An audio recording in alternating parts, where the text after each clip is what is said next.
Good morning student. SBD school की online क्लासों में आपका फिर से स्वागत है। तो बेटा हमने 11th क्लास की केमिस्ट्री का एक चैप्टर फर्स्ट स्टार्ट कर रखा था जिसका नाम है some basic concepts of chemistry. यानी कि इस पूरे के पूरे टॉपिक में हमें क्या पढ़ना है, एक केमिस्ट्री के बेसिक टर्म्स के बारे में पढ़ना है। और बेटा आज के लेक्चर में हम डिस्कस करेंगे कि परमाणु का भार और परमाणु का द्रव्यमान कैसे ज्ञात कर सकते हैं। यानी कि किसी भी परमाणु का भार यानी कि उसका द्रव्यमान कैसे ज्ञात करना है, हमें वो पढ़ना है। इसमें क्लियर है।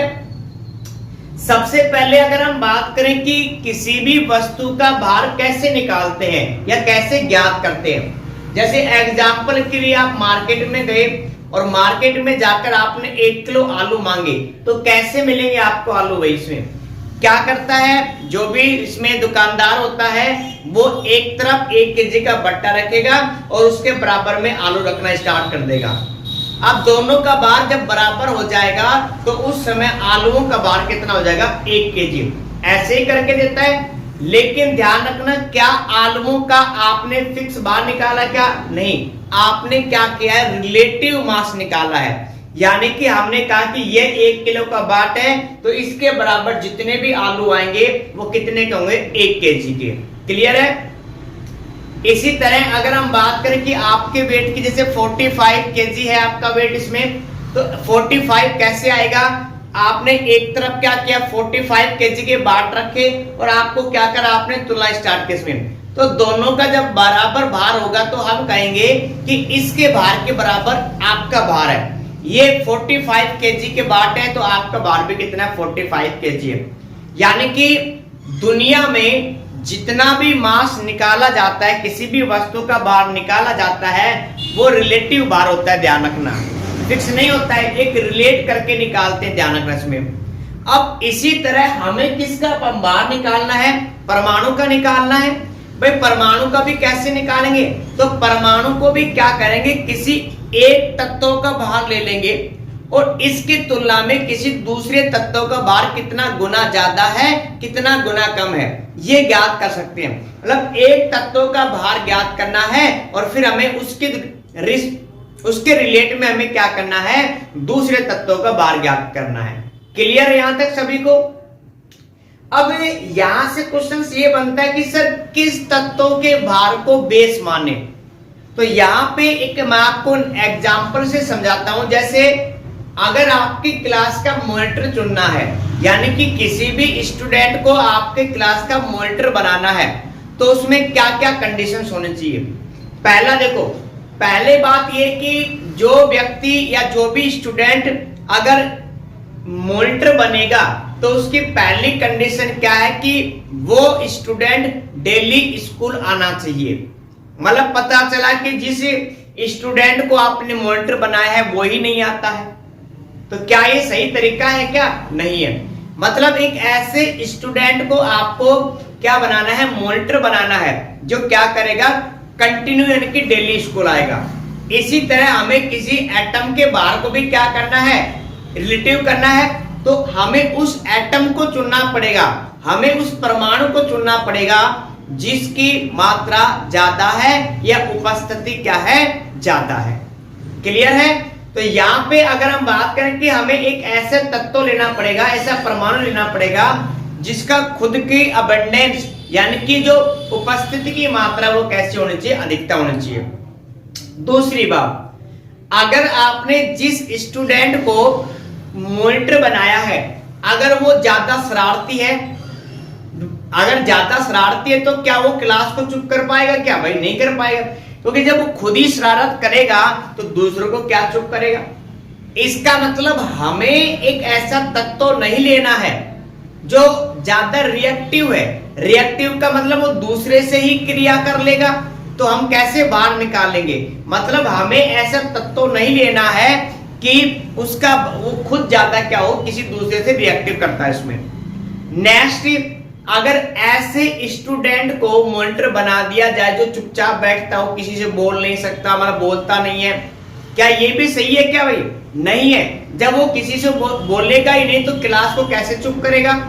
मतलब हमें एक ऐसा तत्व नहीं लेना है जो लीस्ट रिएक्टिव मतलब सबसे कम रिएक्टिव हमें ऐसा भी नहीं लेना है। तो यहाँ पे अगर हम बात करें, जैसे कार्बन की बात करें भाई, कार्बन की अगर बात करें तो कार्बन एक ना तो ज्यादा रिएक्टिव है और मतलब ना तो अधिक क्रियाशील है और ना ही कम क्रियाशील है, ठीक है। मतलब ऐसा नहीं है, जैसे अगर लकड़ी की बात करें तो लकड़ी में क्या कार्बन है, तो लकड़ी को आपने धूप में रख दिया जल जाएगी, ऐसा थोड़ी ना होता है। तो लकड़ी यानी कि कार्बन जलता है मतलब क्रिया करता है, लेकिन उसके लिए आपको क्या देना पड़ेगा, थोड़ा टेम्परेचर देना पड़ेगा। मतलब कार्बन ऐसा नहीं है कि ज्यादा रिएक्टिव है और ऐसा भी नहीं है कि बिल्कुल भी रिएक्ट नहीं करता है। तो कार्बन एकमात्र ऐसा तत्व है जो ज्यादा क्रिया मतलब लो रिएक्टिव भी नहीं है और हाई रिएक्टिव भी नहीं है, कैसा है, मिडिल का। इसमें क्लियर यहां तक सभी को। नेक्स्ट, अगर आप ऐसे बच्चे को स्टूडेंट इसमें मॉनिटर बनाना चाहते हो जिसके 2-3 उसी क्लास में भाई बहन हो, क्या ये सही होगा भाई? अगर उसके भैया बहन यहाँ पे क्लास में होंगे तो क्या वो इनको चुप करा पाएगा? क्या नहीं, मतलब क्या करेगा, भेदभाव करना स्टार्ट कर देगा। मतलब इससे हमें क्या रिलेट निकालना है कि हमें एक ऐसा तत्व भी नहीं लेना जिसके आइसोटोप, जिसके समस्थानिक बहुत अधिक होते हैं, हमें वो भी तत्व नहीं लेना इसमें। क्लियर है।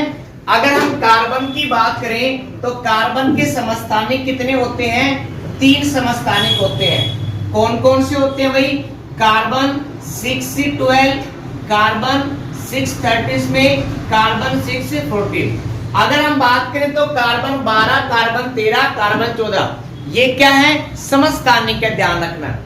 अगर इनमें से बात करें तो कार्बन हमारे पास जो 12 यानी कि ये समस्थानिक है, इसकी परसेंटेज की यानी कि इसकी उपस्थिति की मात्रा सबसे अधिक होती है। तो वैज्ञानिकों ने क्या किया कि किसी भी परमाणु का अगर भार ज्ञात करने के लिए एक हमें क्या चाहिए, रेफरेंस चाहिए। उसको रेफरेंस के लिए किसको चुना गया? कार्बन 12 को चुना गया इसमें। यानी कि कार्बन 12 के भार के आधार पे हमें क्या करना है, अन्य किसी भी परमाणुओं के भार को हमें क्या करना है, ज्ञात करना है। क्लियर यहां तक? तो एक बात ध्यान रखना, हमें किसी भी परमाणु का मास निकालना है तो हमें रिलेटिव मास निकालना पड़ेगा, मतलब रिलेट करना पड़ेगा। किससे करेंगे? हम करेंगे कार्बन 12 से। क्यों करेंगे? क्योंकि जो हमारे पास कार्बन 12 है उसकी उपस्थिति ज्यादा है। क्लियर है। इसके आइसोटोप भी ज्यादा नहीं है, इसी के साथ साथ ये इतना हाईली रिएक्टिव भी नहीं है और लीस्ट रिएक्टिव भी नहीं है। ध्यान रखना, अगर आप इसको थोड़ा सा टेम्परेचर दोगे ना तभी ये क्या करेगा, दूसरे से रिएक्ट करेगा। क्लियर यहां तक सभी को? क्लियर है बेटा सभी को? ठीक है, क्लियर है बेटा? ठीक है।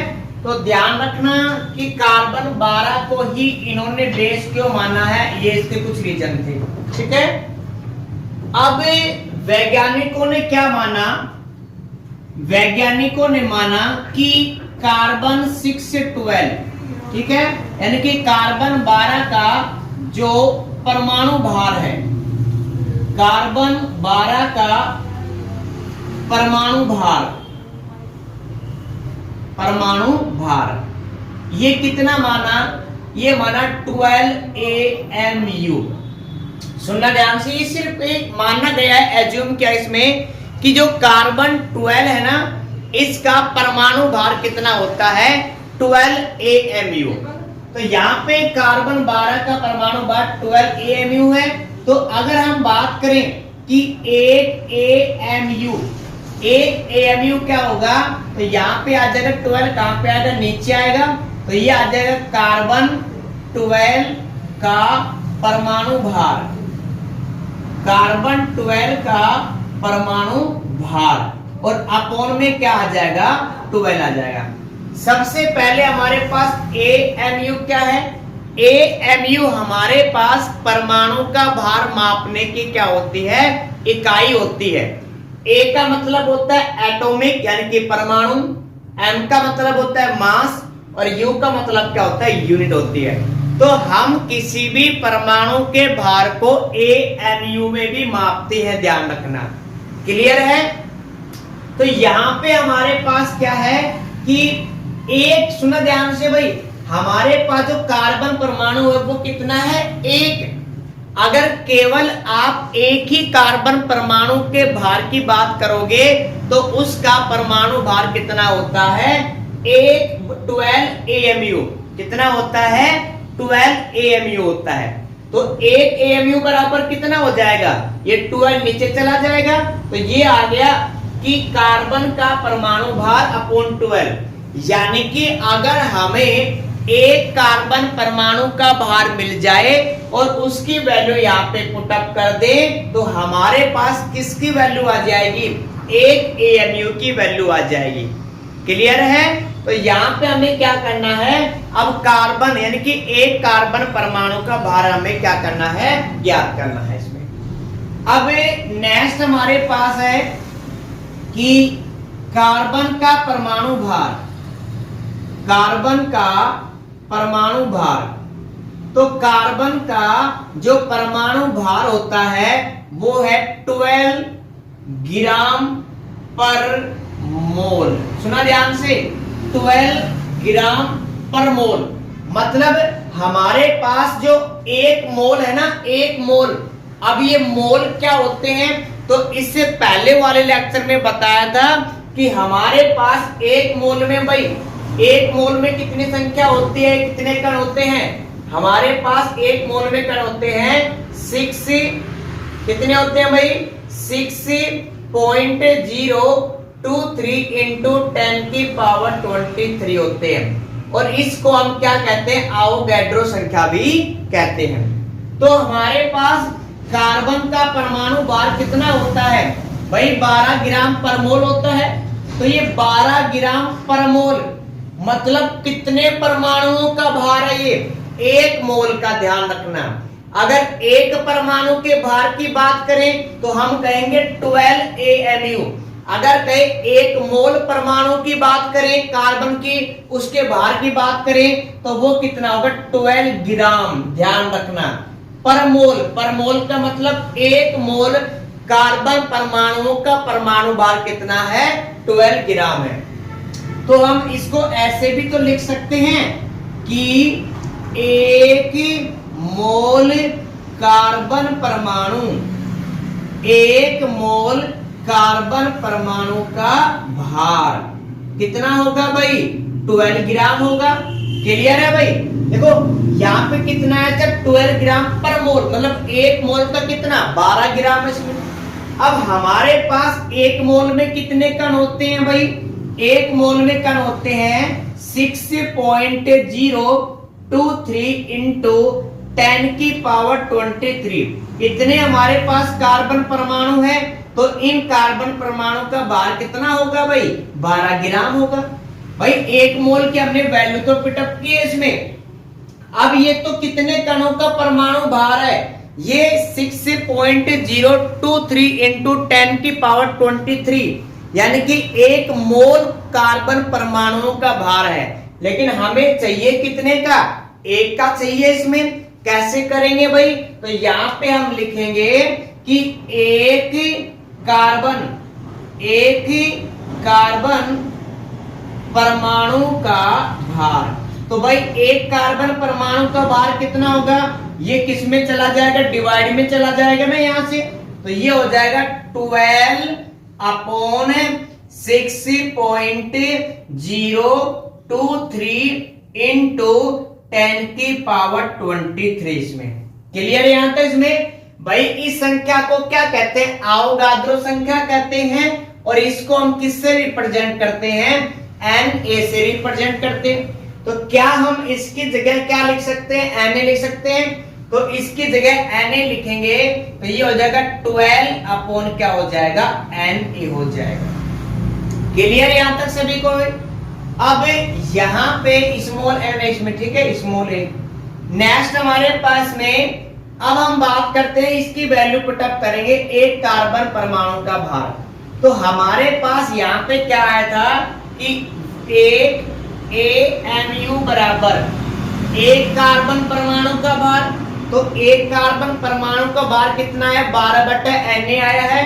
तो यहाँ पे लिखेंगे 12 अपॉन क्या हो जाएगा, Na हो जाएगा। और अपोन में क्या है 12, तो ये इंटू क्या हो गया 12, 12 से 12 क्या हो गया कैंसिल हो गया, तो हमारे पास एक AMU बराबर आ गया 1/Na आ गया इसमें। ठीक है, तो यहाँ पे हमारे पास ये कैपिटल ही A रहेगा, ध्यान रखना कैपिटल A रहेगा सभी में। क्लियर है भाई यहाँ तक। अब Na की हमारे पास वैल्यू क्या है भाई, इसकी वैल्यू पुटअप कर दो, तो इसकी वैल्यू कितनी है 6.023 इंटू 10⁻23। अगर हम एक में इसका भाग देंगे तो हमारे पास वैल्यू आएगी एक AMU बराबर 1.66 इंटू 10⁻⁻24 और लास्ट में क्या लिखेंगे इसमें ग्राम। यानी कि एक AMU किसके बराबर होता है 1.66 इंटू 10⁻⁻24 ग्राम के बराबर होता है। अगर आपको क्या करना है, किसी भी परमाणु का क्या निकालना है, परमाणु भार निकालना है, सुनो ध्यान से।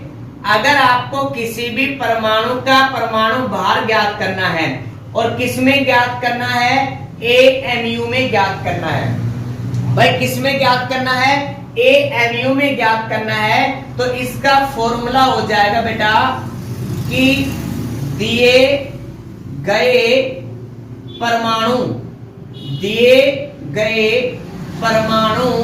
का भार, और वो भी किस में ग्राम में। मतलब आपको किसी भी परमाणु का जो भार दे रखा है ग्राम में, आपको वो लिखना है।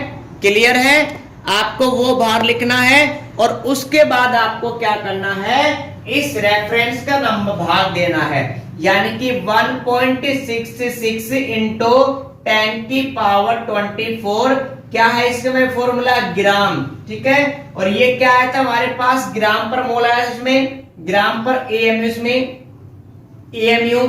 तो यहाँ पे क्या होगा हमारे पास में ग्राम से ग्राम क्या हो जाएगा कैंसिल हो जाएगा, क्या बचेगा सिर्फ इसमें AMU बचेगा। तो आप इस फॉर्मूले का यूज करके किसी भी परमाणु का जो भार ग्राम में दिया गया है उसको AMU में ज्ञात कर सकते हो। क्लियर है बेटा। तो मैं आपको ये टॉपिक फिर से एक बार रिवाइज करा देता हूं, सुना ध्यान से।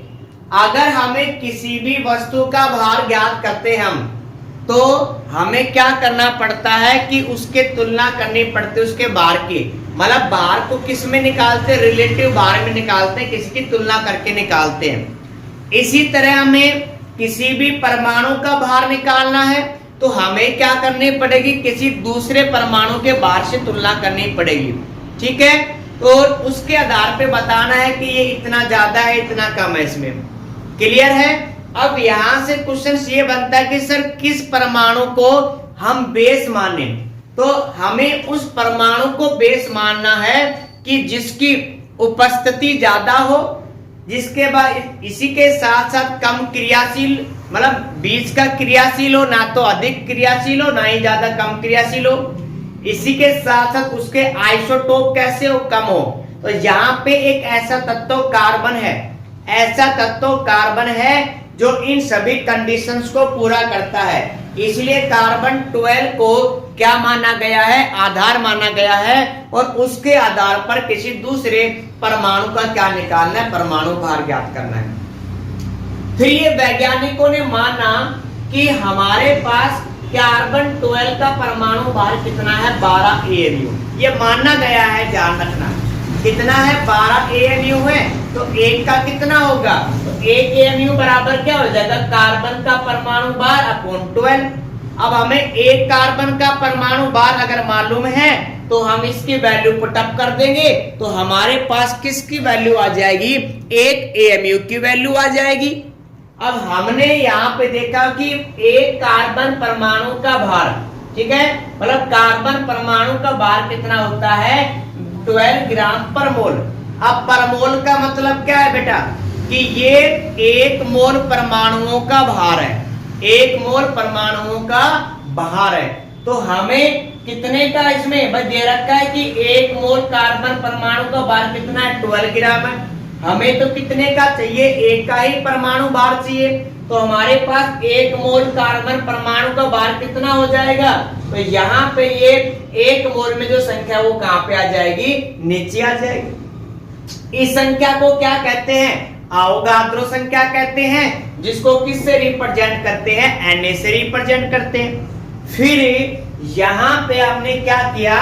एक कार्बन परमाणु के भार को लिख दिया हमने, 12 से 12 कैंसिल हो गया, 1/Na बच गया, और Na की वैल्यू पुटअप करेंगे और 1 में भाग देंगे तो हमारे पास वैल्यू क्या आएगी? 1.66 इंटू 10 की पावर -24, यानी कि 1 AMU कितने के बराबर होता है? इतने ग्राम के बराबर होता है। फिर अगर आपको किसी भी परमाणु का परमाणु भार ज्ञात करना है, AMU में ज्ञात करना है, तो दिए गए भार में आप क्या करो? इसका भाग दे दो। ठीक है, ग्राम में जो भाग दे रखा है उसमें इसका भाग दे दो, तो ग्राम से ग्राम कैंसिल हो जाएगा, तो बच क्या जाएगा? AMU बच जाएगा। क्लियर है? तो पहले आप क्या करो? इन सभी को जल्दी से नोट करो बेटा, वीडियो को पॉज कर जल्दी से नोट करो। फिर हम इसके बारे में एक इंटरेस्टिंग बात करेंगे और इसका एक एग्जाम्पल करेंगे। जल्दी से बेटा नोट करो। नोट कर लिया? अब इंटरेस्टिंग बात सुना ध्यान से, क्या है? अगर आपको क्या करना है? किसी भी एक परमाणु का भार ज्ञात करना है, ठीक है? अगर आपके पास किसी भी केवल एक ही परमाणु का भार दिया रखा है, तो अगर आपको केवल एक परमाणु का भार दे रखा है तो आप उसको किस में लिखोगे? AMU। किस में लिखोगे? AMU में लिखोगे। ध्यान रखना, सिर्फ किसका? एक परमाणु का भार। AMU का मतलब क्या होता है? Atomic mass unit. लेकिन इस टाइम में AMU की जगह हम एक सिंबल और यूज करते हैं, U। ठीक है, और इसका नाम होता है यूनिफाइड। क्या नाम होता है? यूनिफाइड होता है। ध्यान रखना, यानी कि एट प्रेजेंट टाइम में जो AMU है उसके स्थान पे हम U यूज करते हैं, और जिसका नाम क्या होता है? यूनिफाइड होता है। क्लियर याद है सभी को? अब अगर आपको किसी भी, सुनो ध्यान से, अगर आपको किसी 1 मोल परमाणु का, अगर 1 मोल परमाणु का अगर आपको भार लिखना है तो वो कितना होता है? वो किस में लिखोगे? वो आप ग्राम में लिखोगे। ध्यान रखना, मतलब अगर किसी भी परमाणु का भार ग्राम में दे रखा है तो इसका मतलब वो 1 मोल परमाणु की बात कर रहा है। अगर किसी भी परमाणु का भार AMU में दे रखा है तो इसका मतलब वो 1 परमाणु की बात कर रहा है। बेटा ये चीजें ध्यान रखना, इतनी बेसिक है ये वाली AMU और ग्राम वाली, कि इसमें जो कॉलेज तक के बच्चे होते हैं वो भी इस बात में कंफ्यूज होते हैं। ठीक है, अगर आपके भैया बहन तो पूछना AMU और ग्राम में अंतर क्या है, AMU कब लिखेंगे और ग्राम कब लिखेंगे। क्लियर है? इसमें वो सेम बताएंगे। ध्यान रखना, लेकिन आप इस चीज को याद रखना, अगर किसी भी परमाणु का परमाणु भार AMU में दे रखा है तो वो 1 परमाणु का भार दे रखा है, अगर ग्राम में दे रखा है तो 1 मोल का दे रखा है। क्लियर यहां तक? जैसे हम एग्जाम्पल की बात करें बेटा, यहां पे एग्जाम्पल की बात करें, जैसे कार्बन है, कार्बन का परमाणु भार दे रखा आपको, परमाणु भार, और ये दे रखा है 12 AMU। इसी के साथ कार्बन का परमाणु भार दे रखा है 12 ग्राम दे रखा है। तो AMU मतलब कितने परमाणुओं का दे रखा है परमाणु भार? 1 का ही दे रखा है। ध्यान रखना, क्लियर है? और अगर ग्राम लिख रखा है तो ध्यान रखना यहाँ पे कितने की बात कर रहा है? 1 मोल कार्बन परमाणु की बात कर रहा है। क्लियर यहाँ तक सभी को? तो इन दोनों के बीच में काफी डिफरेंट होता है बेटा। अब जल्दी से आप पेन कॉपी निकालो, एक क्वेश्चन है, क्वेश्चन नोट करो बेटा आप सभी, कि हाइड्रोजन का जो परमाणु द्रव्यमान है वो दे रखा हमें 1.6736 इंटू 10 की पावर -24 ग्राम। अब आपसे पूछ रहा है कि इसका द्रव्यमान ज्ञात कीजिए, AMU में ज्ञात कीजिए।